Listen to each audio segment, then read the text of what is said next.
All right, folks, let's go ahead and get started. This is Unit 16, Reaction Kinetics. I thought a good way to end this unit was with a practice AP question. This is from the 2014 AP Chemistry examination, and I wanted to present this problem for two reasons. First of all, to give you just a sense of what type of question you might expect on the examination, but also to kind of take you through the strategy of how to arrive at a good, strong answer for a question. So here we go. It says the half-life, or T1 half, of the catalyzed isomerization of cis-2-butene gas to produce trans-2-butene gas represented above was measured under various conditions as shown in the table below. So the first thing I want to tell you is don't panic, all right? You need to kind of calm down and understand that you have all the information that you need. There's some things that you may understand better than others, but it's not going to prevent you from getting a maximum score on the question. So the first thing is you might say, well, I don't know organic chemistry. You really don't have to know organic chemistry. It's helpful if you know that cis-2-butene is an isomer of trans-2-butene. That would be nice, but you don't really have to know that. Cis-2-butene has the methyl groups on the same side of the double bond, and trans-2-butene has it on the opposite side. But it doesn't matter. It's a chemical reaction, right? So don't let that throw you off. Now let's look at the table. Right? The table says we've got multiple trials. Well, that kind of clues you in to the fact that this is going to be a initial rates problem, where we're giving concentrations and we're giving initial rates. It says for A, it says the reaction is first order. Explain the data in the table how the data in the table are consistent with first order reaction. Well, initially we have a problem, right? Right off the bat. In an initial rate problem, we are given concentrations. Here we're not given concentrations, we're given initial pressures this time, so that might throw us off. And then we're also given initial rates. Well, we're not given initial rates anywhere. So maybe this is an initial rate problem. Maybe we need to look at what we are given. In this case, we're given T1 half, right? So I have to recall what my teacher told me to remember about T1 half.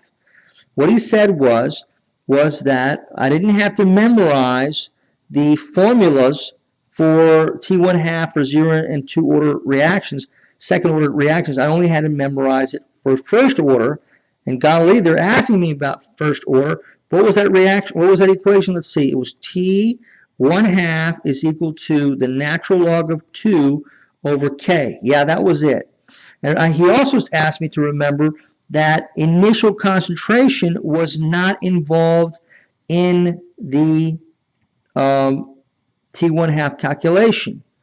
Well, maybe we can make some ground here. So first of all, how do we get past this problem of them giving me initial pressure instead of initial concentration?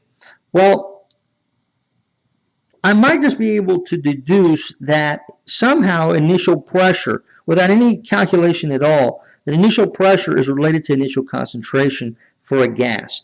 But here's how I can show that mathematically. If I use the ideal gas law, PV equal nRT, I can divide both sides by V, and I get, this will cancel, pressure is equal to, I'm going to write it like this, N over V times RT. Well, this right here is like concentration, moles per liter, right? So pressure, that means, is directly related to concentration. Now, I'm going to use that information to do this. I'm going to use that information to, from this point forward, I'm going to treat initial pressure exactly like initial concentration.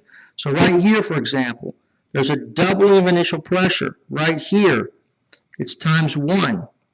And right here, times 1 again. Right? Just like that. So that's going to be a little bit helpful right there. So initial pressure, initial concentration are interchangeable. But how do I get past the T1 half issue? Well, I'm going to have to simply accept the fact that this is not an initial rates or initial rates problem. I cannot use that initial rates strategy that I used in class. I'm going to have to rely on my information, the information that I have on T1 half. Now, how would I explain the data consistent with first order? Well, if you'll notice, if you look at trial 1 and 2, I'm doubling the initial pressure and everything's the same, but T1/2 doesn't change, right? T1/2 doesn't change. I can even double the volume in trial 3 and leave initial pressure alone, leave initial temperature alone. The temperature, the T1/2 rather, doesn't change. Now, T1/2 changes for the 4th trial because temperature is different, right? Remember, K is temperature dependent.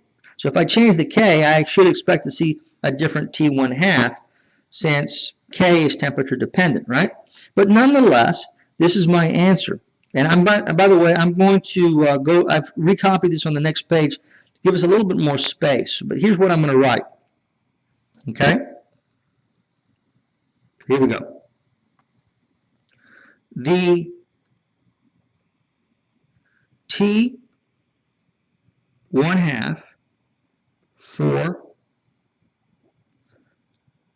the first, oops, let me erase that. Don't get in too big of a hurry, okay? The T1/2 for the first 3 trials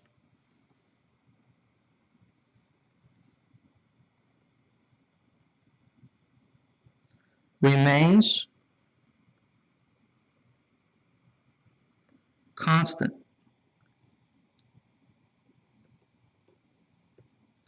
regardless of initial. Now right here, don't say initial concentration because that's what you're used to in class. Say initial pressure because that's what we're getting in the table, right?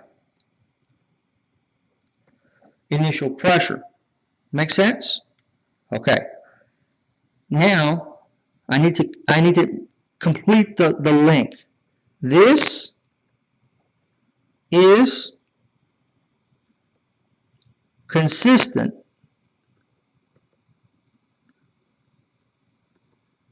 with first order kinetics. All right, that second part is critical. You can't just say the T1/2 of the first 3 trials remains constant regardless of the initial pressure. So what? What does that tell the grader?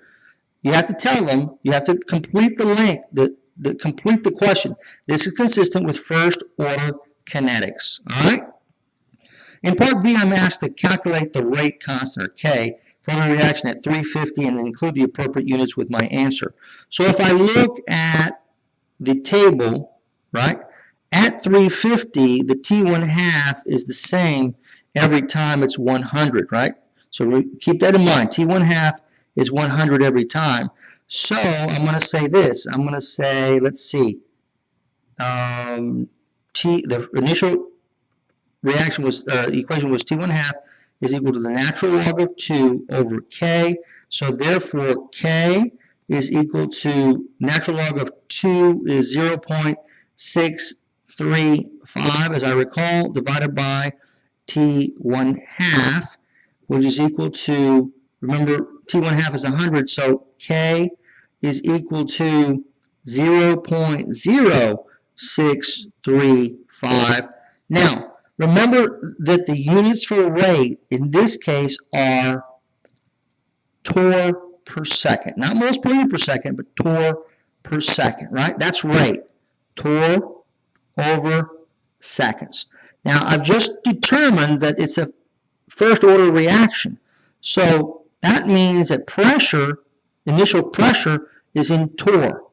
So all I need to get to torr per second for rate is 1 over seconds, okay? This was kind of scratch paper, so I'm going to erase that. So here we go. So I'm going to say my unit is second to the -1, and that'll do it for part B. All right. C says, is the initial rate of the reaction in trial 1 greater than, less than, or equal to the initial rate in trial 2? Justify. So we're comparing 1 and 2 now, right? So remember that initial rate, now they're asking me about initial rate.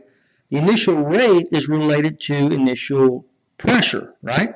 So initial pressure is less for trial 1 than trial 2, therefore we expect initial rate to be less, right? So I'll say just that, right? All right, so here we go. Initial rate, let's redo that. I wish I wouldn't do that. I need to slow down and write neater. Initial rate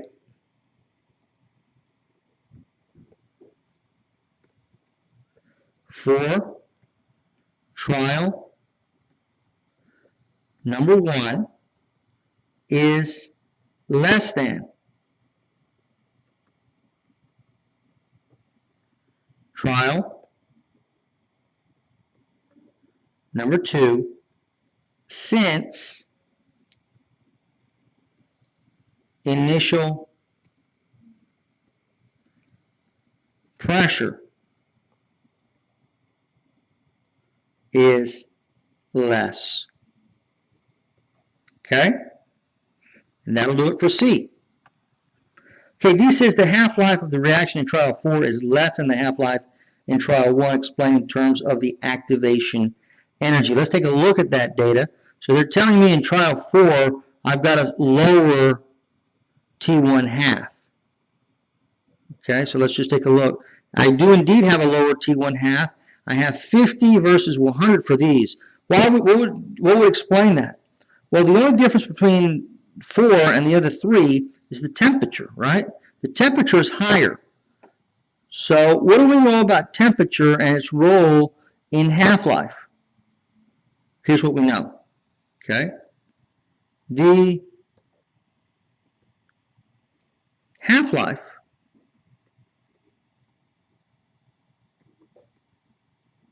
of cis-2-butene will be less at a higher temperature.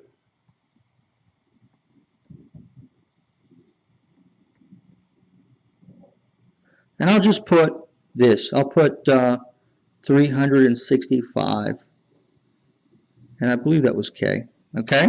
365 K. The half-life of cis-2-butene will be less at higher temperature since more molecules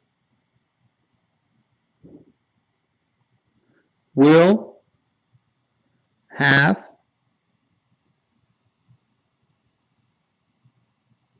sufficient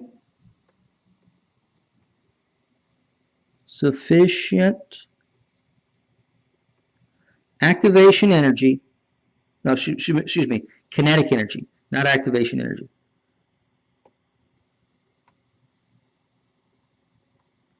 Kinetic energy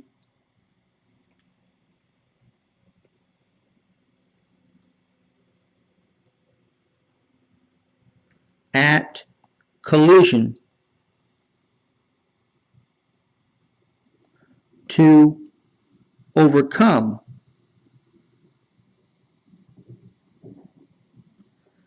the activation